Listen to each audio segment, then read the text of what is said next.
এই গণ অভ্যুত্থানের পরে অনেকগুলো ইতিবাচক পরিবর্তন হয়েছে। এর মধ্যে আপনাদের স্বীকার করতেই হবে যে আমাদের সকল সমস্যার সমাধানের আলোচনার কেন্দ্রবিন্দু কিন্তু জাতীয় সংসদ, এটি কিন্তু খেয়াল করেছেন।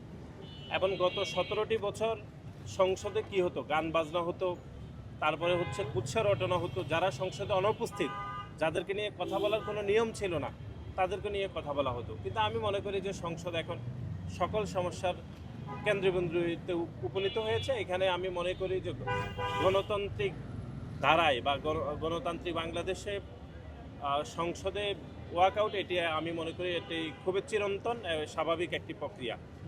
তবে জামাত ইসলাম একটু স্বাভাবিক মাত্রার থেকে একটু বেশি করছেন অনেকে বলছেন। তারপরে আমি মনে করি যে সংসদ চলমান আছে, বাংলাদেশের মানুষ সংসদ খুব উপভোগ করছে এবং দেখছেও।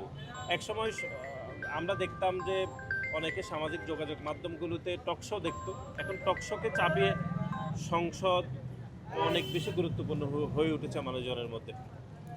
আর গতকাল বরিশালের সফর নিয়ে এটি আমি দুঃখজনক বলে আমি মনে করি। এটি পূর্ব নির্ধারিত একটি সফর ছিল মাননীয় প্রধানমন্ত্রীর, সেটিতে উনি গিয়েছেন। এখন এনসিপি জামাত ইসলাম আসলে তারা মনে করছে যে আওয়ামী লীগের মতো করে রাজনীতি বিরোধিতা করবে। আওয়ামী লীগের মতো করে বিরোধিতা করলে তো তাদেরকে আওয়ামী লীগের মতো হইতে হবে বলে আমরা মনে করি। এটি সরকারের পূর্ব নির্ধারিত একটি সফর ছিল, সেটিতে মাননীয় প্রধানমন্ত্রী গিয়েছেন। আমি মনে করি এর বাইরে অন্য বিষয়ে বিতর্ক করা এটি রাজনৈতিক দেওয়ালিপনার মতোই বলে আমরা মনে করি।